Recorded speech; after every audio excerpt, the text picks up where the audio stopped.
Good evening, everyone. Welcome to our October meeting of the Board of Zoning Appeals, and we'll begin by saying the Pledge of Allegiance. If you would stand, please.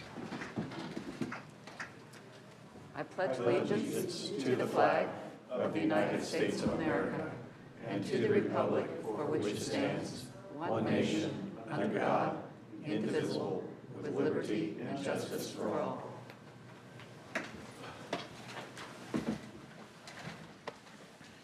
Thank you. Mr. Dale, if you would take the attendance, please. Yes. Amanda Miller. Here, present. Josh Fedor. Present. Present. Jim Hurst. Present. Josh Martin. Present. Kathy Postley. Present. All present. Thank you, Mr. Dale. The next item on our agenda is the approval of the minutes from our meeting of September. I'm hopeful that you've all had a chance to look at the minutes and ask if there are any additions or corrections as they've been written. I move we approve the minutes as written. Thank you, Mr. Hurst. Is there a second? Second. Thank you, Ms. Fedor. Any further discussion? All in favor, say aye. Aye. Any opposed? Good. Minutes are approved as written. The next item on our agenda is a continuance, and that would be docket number 2025-31-UV. And Mr. Smith, do you have any comment to make about this? Other than this is just their first request for a continuance, so by our rules, it's an automatic continuance. This is this issue as well as the 32 on the agenda. Both of them are being continued. It's a issue that stemmed from code enforcement. They are trying to review the development standards, which is why they've requested the continuance. And then going forward to November 5th's meeting, they're not going to just request the 2 uses be approved, but any of the development standards that they need variances from, they're going to add that to their request as well. Essentially give y'all a complete package of here's what we want to do and here's what it's going to look like. And then that'll give y'all a full package, all the information that y'all need in order to determine if the use is allowed and what it's going to look like. So that's what they're continuing for. Thank you, Mr. Smith. Do we have a motion to continue these 2 petitions? I move we continue these petitions. Thank you. Is there a second? Second. Thank you, Mr. Fedor. Any further discussion? All in favor signify by saying aye. Aye. Any opposed? All right, those will be continued until our November 4th meeting. New business. We have the next item on the agenda is docket number 2025-29-DSV, a development standards variance.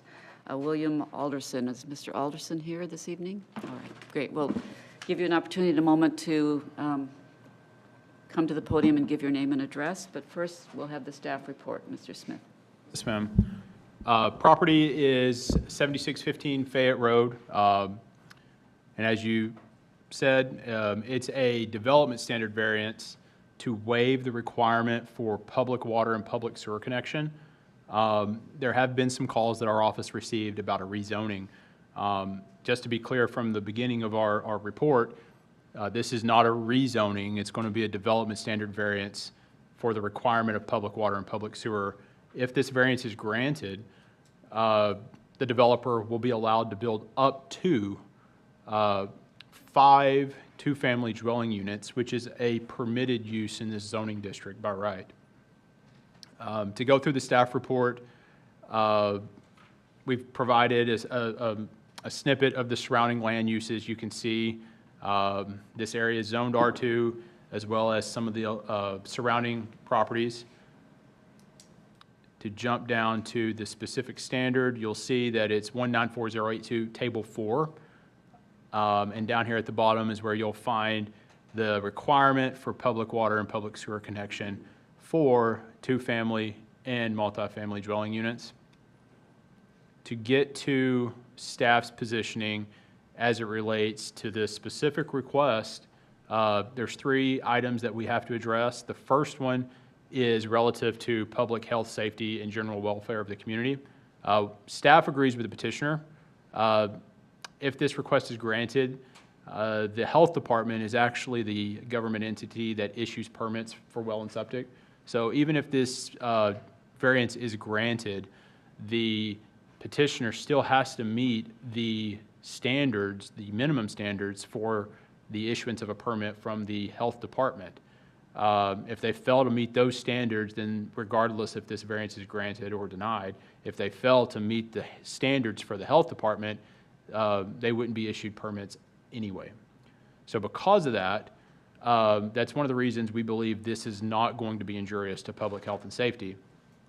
Additionally, this project will require development plan approval by the Plan Commission, which part of that process is what we call a TAC review, Technical Advisory Committee. This is a committee made up of various entities, all reviewing this plan set to ensure that it complies with their minimum standards, all designed with public health and safety in mind. So if it gets through TAC and it meets the minimum standards for the health department, staff believes this is not going to be injurious to the public health of the community. Number two, the use or value of the area adjacent to the property will not be affected in a substantially adverse manner. Staff, again, agreed with the petitioner on this one. The variance is granted, the property is developed with no more than 5 two-family dwelling units. The development will add value to an already undeveloped parcel. Adding this value, adding this development, in theory, should increase the value of surrounding properties. Additionally, surrounding properties are R2 and either undeveloped or used for single family. Developing this site does not impact the ability to use those either undeveloped or already developed parcels. Barring objections being raised during tonight's public hearing, staff believes this criteria was met. As it relates to number 3, the final criteria, strict application of the terms of the zoning ordinance would result in unnecessary hardship in the use of the property. Staff agrees with the petitioner. Again, our standard for unnecessary hardship is follows. All relevant factors, when taken together, indicate the land involved cannot yield a reasonable return because of unique circumstances. A claim of unnecessary hardship justifying a grant of a variance cannot be based upon a self-created condition. Mere showing of economic loss is not sufficient to warrant granting of a variance. So using that standard for unnecessary hardship, in this case, staff believes unnecessary hardship does exist. The petitioner cannot meet this standard to connect to public water and public sewer due to the location of existing utilities. And you'll see that in Exhibit 4, which I don't have pulled up, but you can refer to that. For the petitioner to extend and be able to meet this standard, they need to receive approval from not only Whitestown, but the state of Indiana. Whitestown stated they do not intend to extend services at this time. The zoning district, however, allows for the development of two-family dwellings. Again, this is not a rezoning. The zoning allows for the development of two-family dwelling units, but requires a development standard that this property owner cannot meet. This is not a condition staff believes that was created by the petitioner. And so based on that information, staff believes the zoning ordinance is producing an unnecessary hardship in the use of this property. And so for that reason, staff agreed with the petitioner, and we view all 3 criteria as have been met. Happy to answer any questions that the board members have. Thank you, Mr. Smith. Are there any questions for Mr. Smith? Mr. Smith, I'm looking at the zoning map that was provided. I see what appear to be a number of single-family homes also in R2. Is that correct on the zoning map? Yes, sir. Okay. Can you help me understand why, without a variance, it would appear to me that the petitioner could build single-family homes on this property? It's not. I don't want to speak for the petitioner. He can speak for himself being here, but I believe if the variance was not approved, there is nothing preventing this lot from being developed with single-family homes. The only requirement that would limit that number is that you can't have more than two single-family dwelling units on one property. So what that means is he would have to split the property up to meet the applicable standards for single-family development. But as long as he subdivided the property in the right way, he could develop, I would say, 4, maybe 5 single-family homes. There are a number of single-family homes in R2. Yeah. I'm trying to figure out the hardship part, so I Yeah, appreciate well, he your could, he could input. definitely build single-family homes if the variance was not granted. All right. Thank you, Mr. Smith. Could you answer for me, typically, how many acres are required for, in the normal situation, for septic and well? For single-family, the standard is 2 acres. Like I said, I tried to find kind of where that stemmed from. The 2-acre standard appears only to have come from our zoning ordinance. Speaking with the health department, their standard, and again, they're the ones that will ultimately issue the permits for well and septic. Their standard is not based off lot area per se. It's based off your soil samples and the distance between, let's say, structures on site. So for example, your well has to be so many feet from your septic field, right? So as long as your soil samples test appropriately and you can have the right amount of distance between your well, for example, and your septic system, in theory, the size of your lot would not matter to the health department. But for our sake, for the zoning ordinance, a single-family residence in our zoning ordinance, you have to have a minimum of 2 acres. Thank you. Any further questions for Mr. Smith? Mr. Alderson, if you'd like to come to the podium, please, and give your name and address.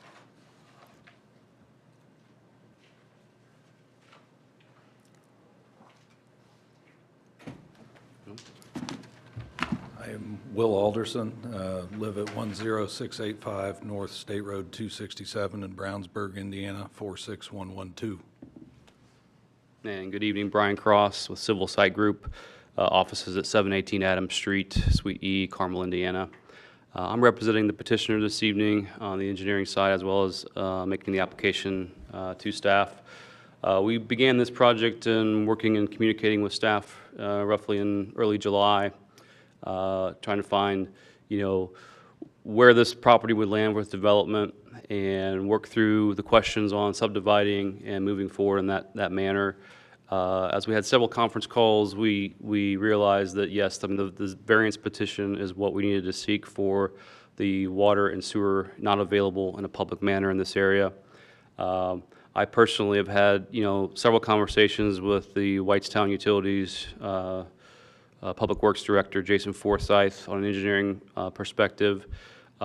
This property lies outside of the service territory for Whitestown Utilities, and they are not in a position right now to expand their service territory or what they would call their certified territory area with IDEM and the state. So it lies outside the boundaries. Even though their wastewater treatment plant is there in the middle where the pink line kind of ends at that point, again, it lies outside their overall boundary territory, so there is no public sewer and water available at this time. With respect to the septic question, I guess I would just answer that as I've also spoke with the Boone County Health Department and their environmental services, and there is no minimum size. It's based upon, how much area you need for your septic area, and there's many different types of septic fields that you can design, including a mound system, a Presby system, a pressure dose system, and those are all based upon the percolation rates of the soil and what conductivity they can actually produce in those areas. We've had one soil report already completed and submitted to Boone County Health Department, and it's favorable. So as we move forward with each individual permit, we have to do the same process. So there's no actually hindrance there with the county at this point, and the 2 acre size again is a zoning standard for Zionsville. In other areas, in my experience in my career, it probably started around 2 acres just so that they could have a subsequent site or a secondary site to be able to do something on in the future. But there is no standard as far as the minimum size or maximum size for septic. I have a question for you. These would also be on well water? Would there be one well for all of these units or separate wells for each individual building? A separate well for each individual building.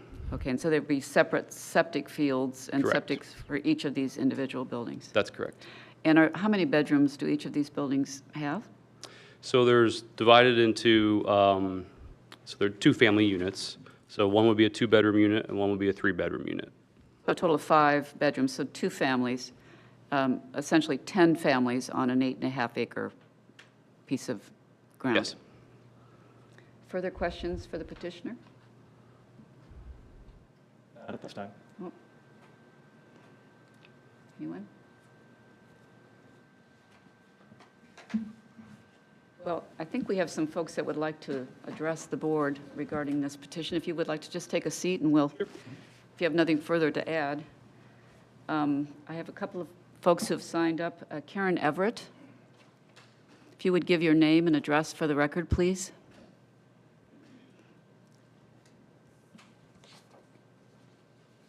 I'm Karen Everett. The property is 3930 East 750 South. I'm here with my husband, Ray K. Everett Jr., who's actually the property owner. We own the 133 acres directly across from the development. My main concern is that if Zionsville opens up to micro-developments like this one, where does it stop? All right, we have 10 families on this lot. We have 10 families on that lot, and they're all on well and septic. Where is, in the Zionsville master plan, is that what Zionsville wants? I know there's going to be a hardship for this gentleman if he does a two-family, the two-family homes. He can subdivide it and put it into R1, which the surrounding houses are all R1. My major thing is that development is coming to our area. It's already marching towards the borders of Zionsville and Perry Township. It's already taken up Perry Township. That's progress. Progress isn't evil or bad, but the standards that Zionsville sets for developers needs to be, it needs to be held to the same development standard for small developers and large developers. And as to the septic, you've had one core sample done. In 2022, we had a septic field put into our farm. Our farm is directly across from the lot. We have 133 acres. 7 of it is pasture, farm ground for cattle, and yard. Out of that 7 acres, only one place was suitable for a septic field and drain. So I don't see how there's going to be 5 across the road. And we also submitted a letter that hopefully you all read. Yes, we've got in our packet. Thank you. Thank you. Thank you, Ms. Everett. Sally Myers.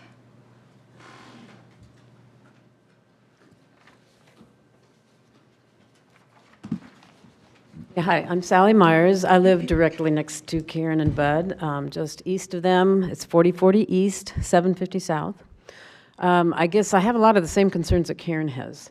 And one thing, when I first heard duplex, I thought they're going to be renting them out. So I'm thinking renters, so the properties probably won't be taken care of as well.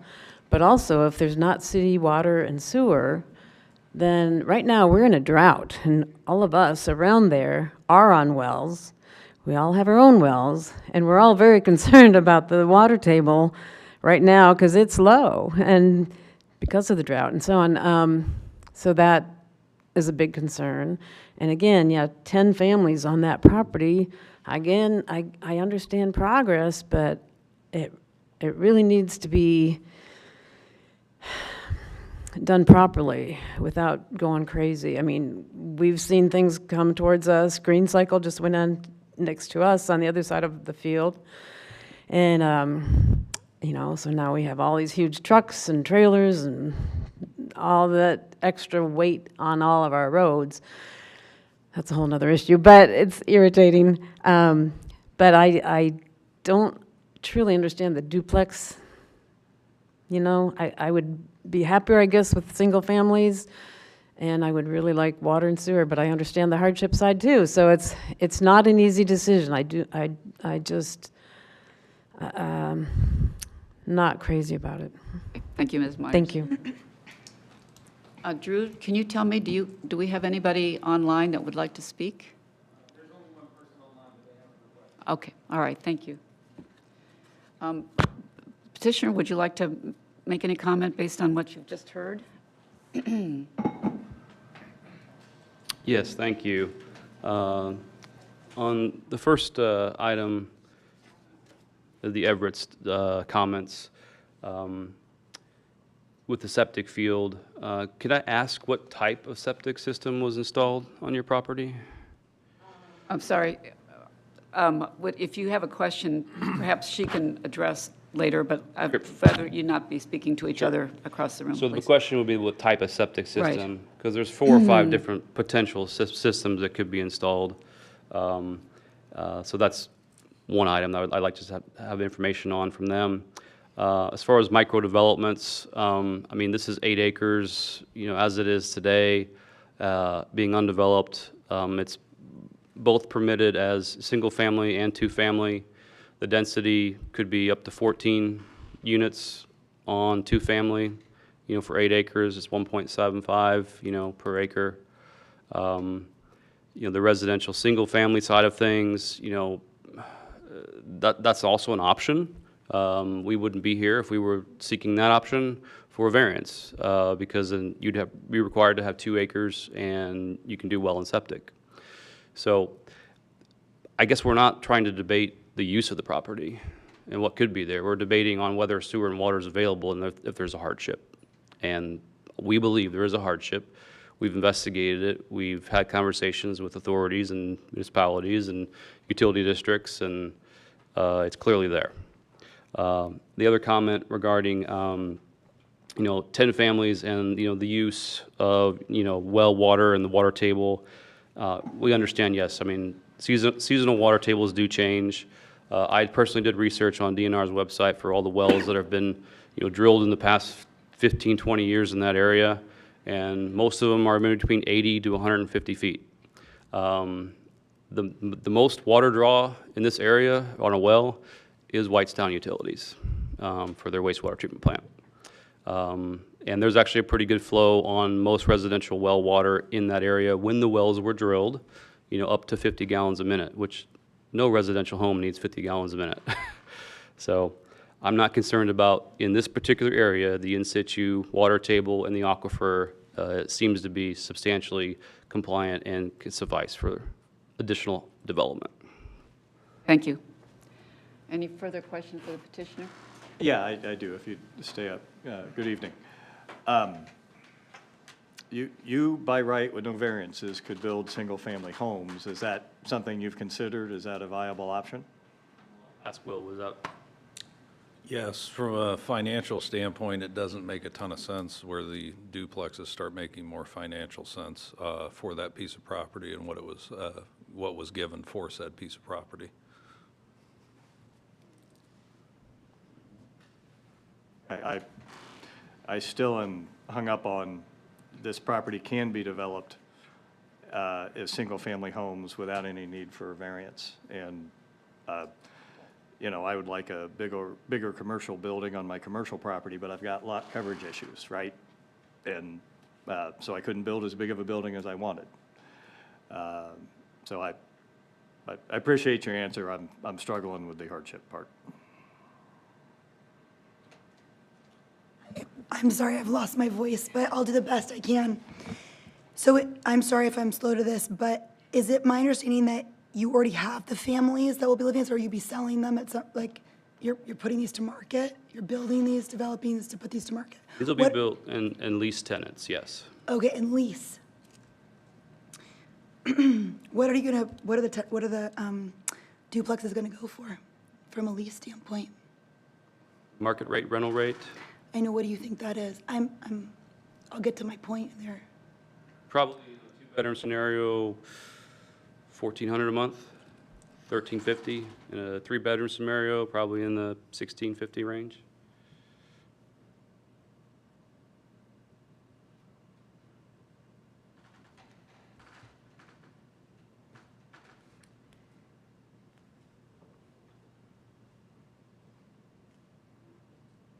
I understand that this is a permitted use in this area, but it is a permitted use with the understanding that there would be city water and and sanitary services provided.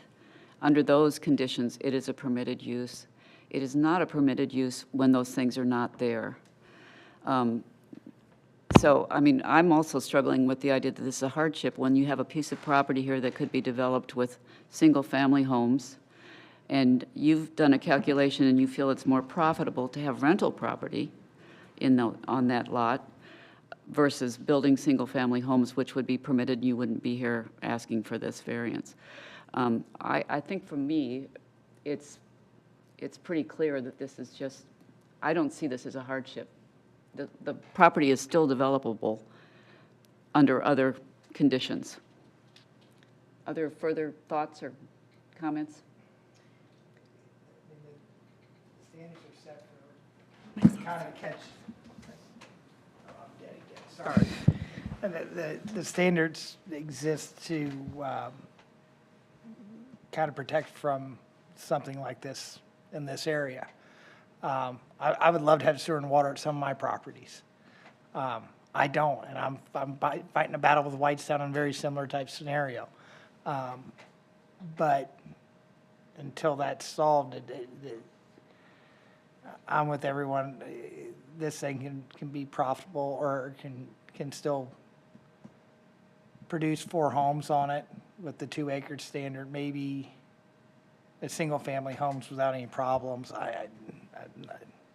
I'm having trouble with it as well. Mine must be dead. Further discussion? Questions? Are we ready to make a decision? Yeah, I can make a motion if, I had one question, actually. Certainly. yeah, please, sorry. So, I mean, with the comments we've heard, from the neighbors and the property owners and even, the board's comments, one of the other undertakings that we could consider doing is, putting together a cost analysis, with Whitestown and look at what the actual cost and timing. The biggest question is timing with Whitestown, because expanding their sewer service territory, it requires resolutions through their town council and their board of works and everything else. So, I mean, if that's a consideration, we could certainly investigate in more detail on what that would be for bringing those public utilities to this site, which would then potentially pose not the need for a variance whatsoever, but it does take some more pro forma investigation to look at that, analysis. So if that would be acceptable to the board, I mean, I guess Mr. Alderson even just commented to me, I mean, we'd be willing to continue the petition this evening with that information so that we can figure out what is viable moving forward. Okay, I'm not clear on what, because if we would deny this petition tonight, then if water and sanitary services materialize there, you wouldn't need a variance. It would be a permitted use for you to build these. You wouldn't need a variance, so you wouldn't have to come back to us. You understand what I'm saying? Potentially, You're talking yes. about continuing this, and I guess to get more information about what Whitestown's plans might be. But without those services being present there, I think what I'm hearing here is that there is not a willingness to grant the variance. If those services become available, then you wouldn't need a variance. So you wouldn't necessarily come back to us with a further discussion. I don't know how well I'm explaining that, but other thoughts? You're right. Yeah, You're right. okay. Are we ready to make a, Unless other board members have other things to Further say, I'm ready comments? to make a motion. I move that docket number 2025-29-DSV Development Standards variance to waive the requirement for public water and sewer connection for a proposed duplex development at 7615 Fayette Road be denied as presented and described. thank you, Mr. Hurst. Is there a second? I'll second. Thank you, Mr. Martin. Any further discussion? Mr. Dale, would you call roll, please? Jim Hurst. Aye. Josh Martin. Aye. Kathy Postlethwaite. Aye. Josh Fedor. Aye. Amanda Miller. Aye. Sorry, but thank you.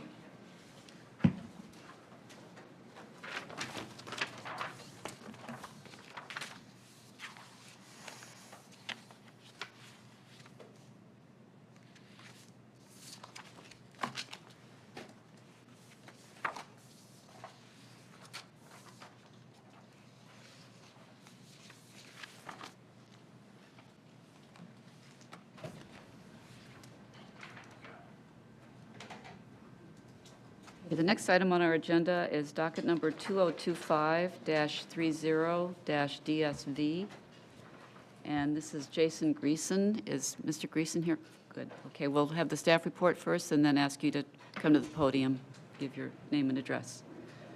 Mr. Smith? So as you stated, this is a development standard variance, specifically section 194070, which is applicable to the I-2 zoning district. And the request is to reduce the side yard setback requirement for the construction of a canopy that will ultimately encroach into that setback standard. You can see here, it's challenging to see. I think I pulled it up on this map. You could see the location a little better here. It's going to be constructed along the south portion here, if you look on the map, part of the property closest to the pond here on the adjoining parcel. It will be encroaching into this parcel where the pond is located. To get back to the staff report. Here's a picture showing the surrounding zoning. You'll see a majority of the land in this area is I-2, which is similar to what this property is zoned, all with similar standards. Again, here's a snippet of section 194070, which provides the standard for side and rear yard setbacks, which is, again, at 20 feet. As proposed, if this was approved, the encroachment would be 10 feet 2 inches, which would leave a setback of 9 feet, roughly 9 feet 10 inches. To skip to staff's positioning, again, 3 questions have to be answered for development standard variances. Number 1, the grant will not be injurious to public health, safety, and general welfare of the community. With this standard, staff agrees with the petitioner. Again, with the addition of this canopy, the project will have to be reviewed by TAC. They're still required to meet all the applicable building and fire codes, as well as accounting for any stormwater runoff that is generated through the Department of Public Works. These standards are in place for public health and safety. As of this writing, we've not received any concerns from the public regarding this request. So barring objections raised tonight, we feel like this standard's has been met. Number 2, the use or value of the area adjacent to the property will not be affected in an adverse manner. Again, as it comes to number 2, we agree with the petitioner. As proposed, the accessory structure encroaches into the required south side yard setback, which the property directly south is an undeveloped common space that's used for a retention pond for this subdivision.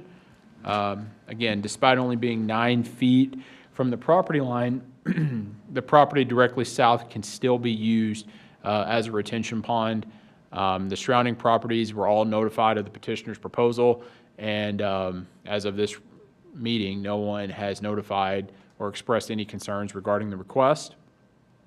Staff feels the petitioner is adding value through the construction of this structure.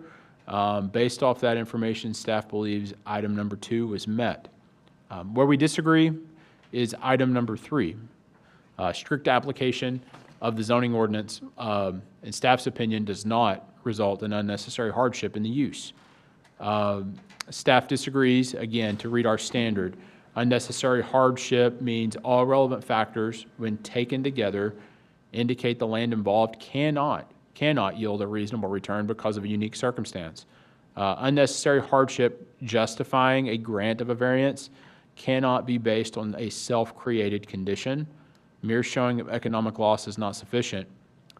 In this case, staff believes the land already yields a reasonable return, supporting an existing 6,200 square foot commercial building, and then more recently, an additional 3,100 square feet of space to be added as part of an already approved development plan by Plan Commission back in August of 2025. Reviewing their findings and reviewing the submitted site plan, we did not see a unique circumstance that justifies granting this request. The information submitted on the findings was solely financial. which alone is not enough to rise to the level of unnecessary hardship. We believe this is based upon a self-created condition, one derived from design decisions, and for those reasons, staff does not support this request. Happy to answer any questions you have. Thank you, Mr. Smith. Are there questions for Mr. Smith? I don't have any. Thank you, Okay. Kathy. Great. If the petitioner, if you'd like to come to the podium, please, and give your name and address for the record.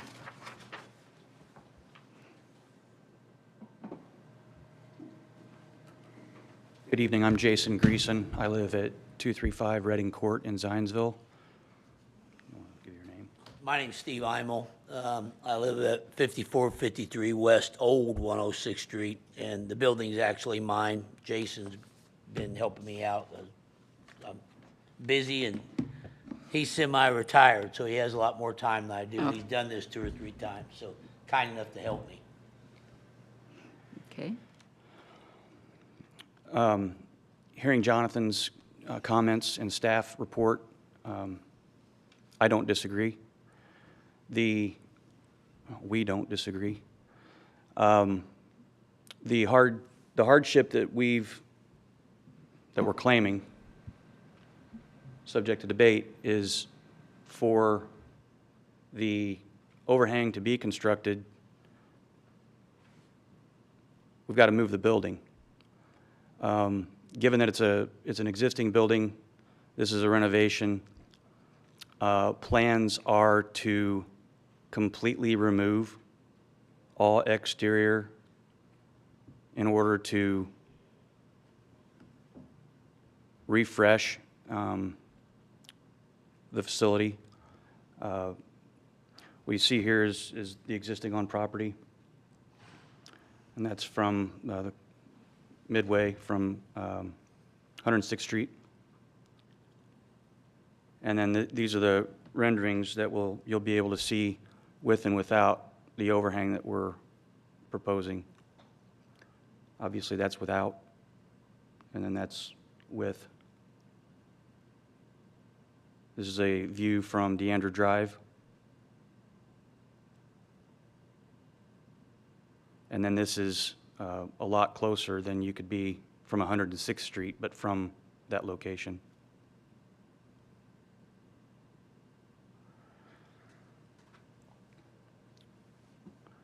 One thing I may have heard wrong, if I could ask Jonathan, I think your comment was that we would be into the neighboring property. Our hopeful plan is for this overhang, and it's still within property owner. Is that agreed, or? I'm okay with answering. Mr. Smith?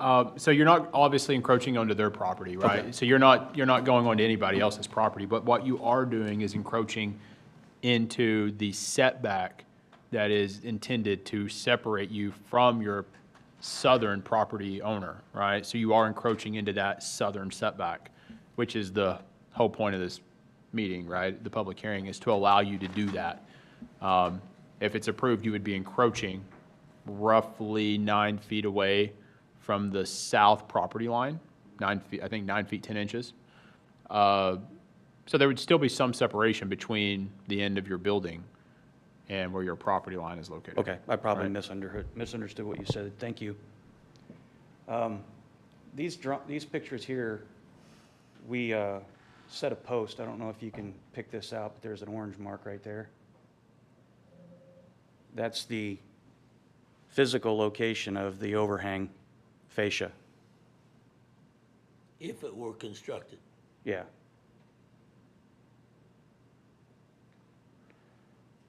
This is a little bit easier to see. This is the distance that we're talking about. And we're offering this because the perception can be one thing on a set of drawings and a complete other in real life. So that's why we did this, for perception.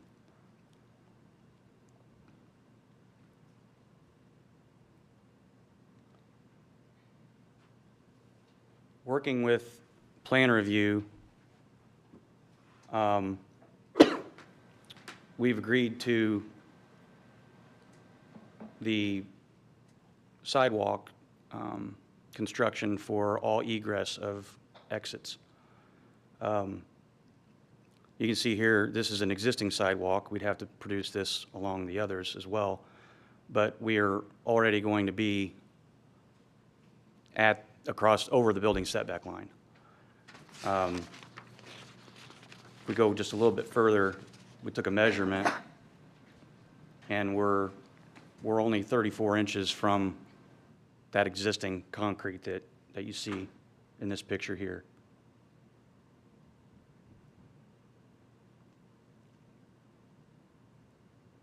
And then this is a view from the southeast corner looking toward Deander Drive. I think Steve has some narrative about his intentions and plans for the building.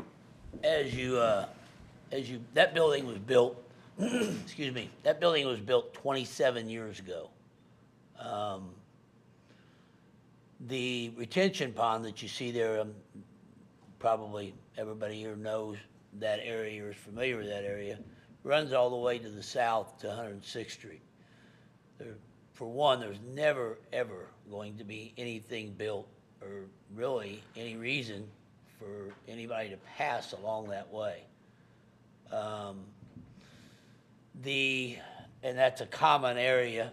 The pond has to be there. It can never be removed for runoff. Of course, to take care of the pond, they enter that often on my property as well to spray it and treat it. Anyways, I'm trying to update this building, make it look nice, and I went through an extensive amount of detail to the colors. All those doors are new, brand new, cupolas.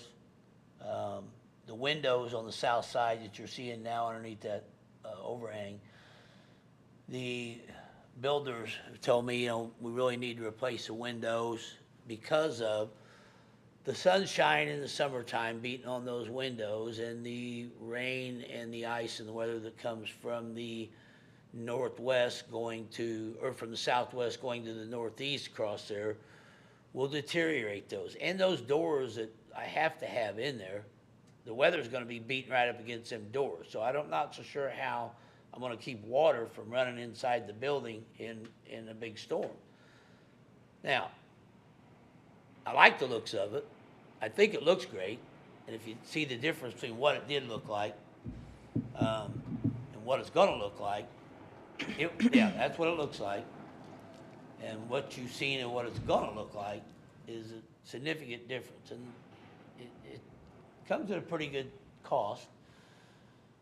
So, moving the building, the whole building, adding on to the north end of it, which is on the left there, adding on to that north end of it, taking away from the south end of it. If I wanted to put the awning on and redo the building and bring it up to that visual.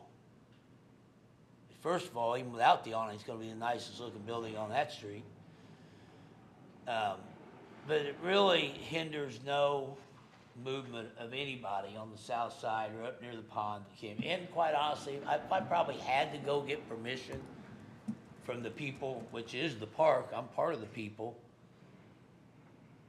Because it's private. To put it up there. Well, it's not owned by Boone County. Boone County does not pave them roads. They don't plow it. I plow that road most of the time. I'm sorry to interrupt you. I have a question for you. Yes, ma'am. The lake, is that a part of a communal property? That's not owned by anybody, is that correct?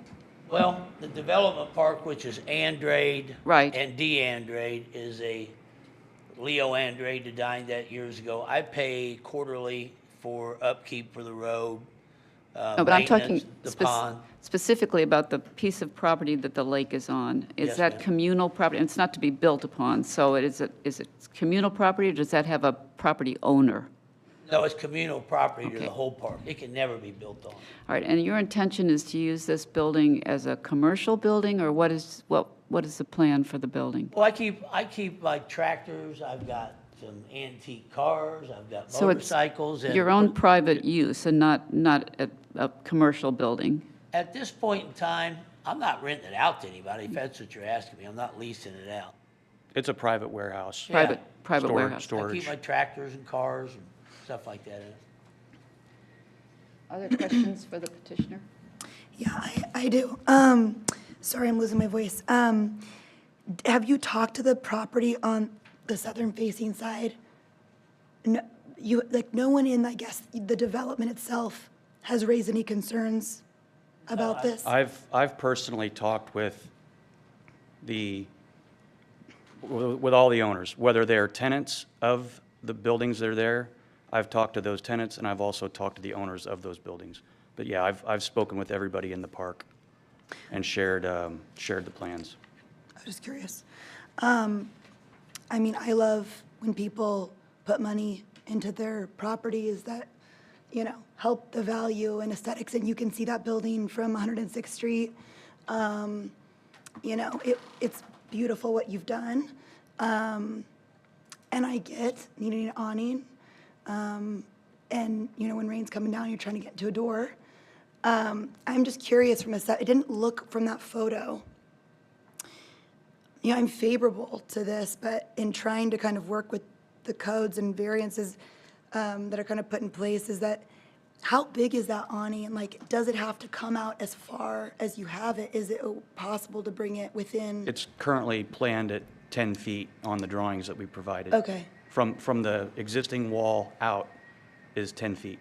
So the stake that you showed us with the orange top is where the furthest that canopy will reach? Right there. Yeah, that's the outside. You said it's the fascia of the canopy, is Yes, that ma'am. right?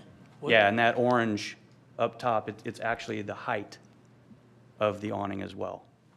Is there, again, as an engineer, to bring it within, you know, the setback lines, is that the walkway where that would be? No, the existing setback line is 1 foot from the existing Structure. exterior wall.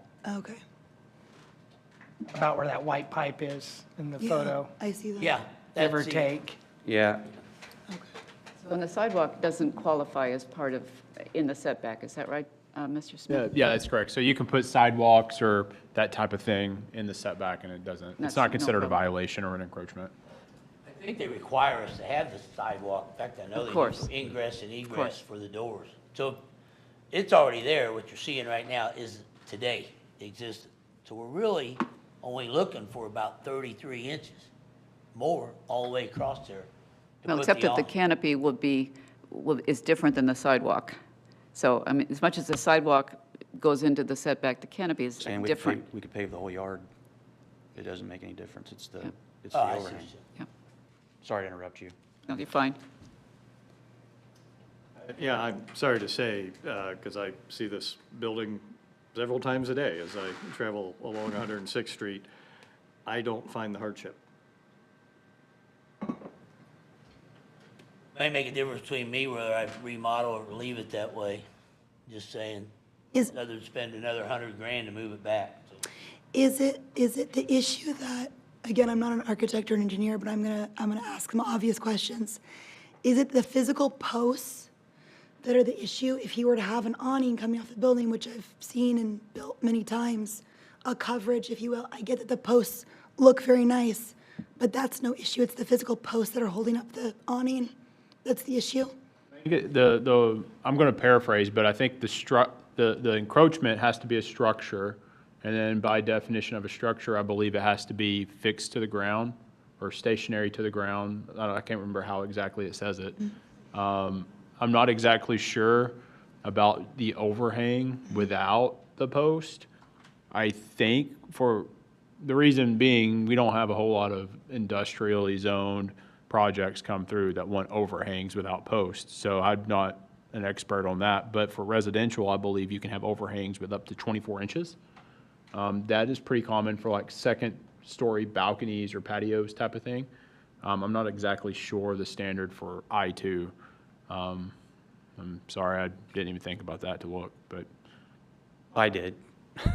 Did you look? Yeah. Maybe you know the It standard. defines permanent structure as anything that is affixed to a permanent structure. So if the overhang has posts or does not have posts, doesn't change the fact that it's termed a permanent structure, and it would encroach the building setback line. Interesting. Yeah, this would be an unreasonable request. I think everyone would agree if there was a neighbor that could build and it did encroach on anyone or anything. We felt that because it isn't, and it does enhance the visual from both roads, that the zoning board could approve the variance petition. Question. Who maintains that grassy area? I'm sorry, Who maintains the grassy area? me, I pay for it. Grounds guys right across the street, landscapers, they keep it cut. Now, to comment on that back area, we just took out all the trees that were there. So that if I can probably show you. There it was. Weeds, not trees. No, trees. See the, Oh, yeah. that's why because that. Do you have your picture, Jonathan? Of the building? I thought you had a picture that showed. Yeah, and it shows. I the have trees there. some pictures. Was it in my staff Anyway, report? that's why that yard doesn't look as good as it should, is because it was covered with trees there. Those And the are, trees those wasn't are, on the building. yeah, those are stumps that, so as we're getting ready for construction remodel, we remove those trees, and that's why it looks as bad as it does. I guess I struggle less with this, given that we're talking about decreasing the setback, and the property immediately beside it is essentially not going to be, there's not going to be a building there. It's essentially just the side of the lake. And I understand the question about hardship. I mean, I do understand that, although what he has described is the impact of having no cover on those windows and doors on that side of the building with the impact of what the weather can do. Is that a hardship? I mean, that maybe it's in the eye of the beholder. But I also feel that there's not a lot of harm in allowing this encroachment into the setback because there's not going to be a building beside it on that side. Interested in other thoughts? I tend to agree with you. It's in an industrial zoned area. I'm not big on getting into setbacks in a residential area because nobody wants to be encroached too close to their homes. But this being in an industrial zoned area, backing up to a retention pond, which is part of the public utility, and the fact that this will honestly look much better than it currently does, no offense. It's going to give it it is going to be a very, very nice looking building.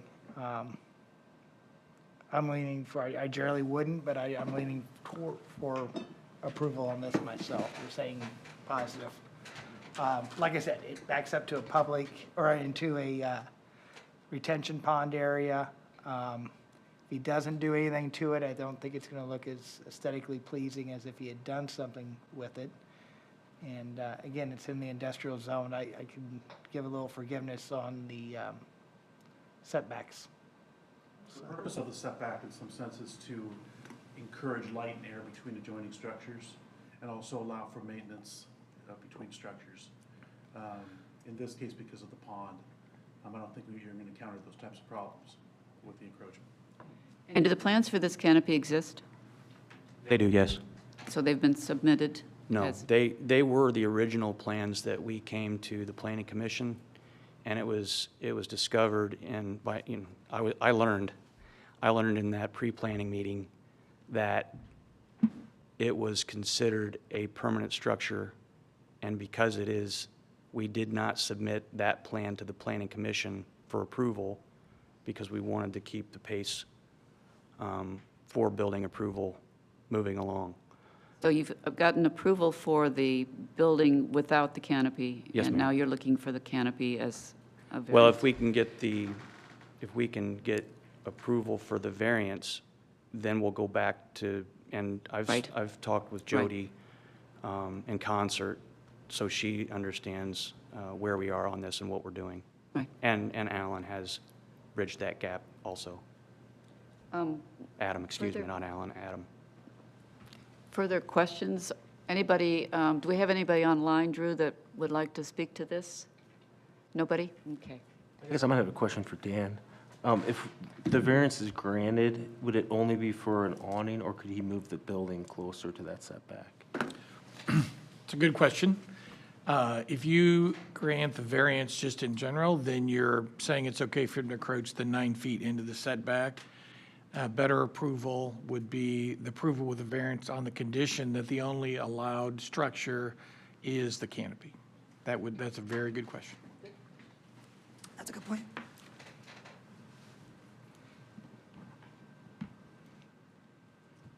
Are we ready to make a decision? Further questions? I will say Mr. Dale's comments actually swayed me, so. For Find it. a motion? Yes, I'm sorry. And you've taken our council's thoughts to heart, Yeah, hopefully? I in the have. Statement, okay. I just got to find my cheat sheet here. All right, I move that docket 2025-30-DSV Development Standards variance to reduce the 20-foot side yard setback requirement to 9 feet 10 inches for the property at 10701 DeAndre Drive B, approved as presented and described based on the findings in the staff report, staff recommendations, submitted facts and findings, substantial compliance with submitted site plans, evidence presented during the hearing, and the variance only applies to the south awning or south awning. Sound good? Is that sufficient? I think the staff report used the word canopy. Should we say canopy then? Maybe just to be consistent? Yes, add canopy to that, yes. All right, is there a second to that motion? Second. Thank you. Further discussion? Mr. Dale, would you? Yes, Josh Fedor, Aye. Amanda Miller, Aye. Jim Hurst, Aye. Josh Martin, Aye. Kathy Postlewaite. Aye. Motion carried. Good luck with your plan.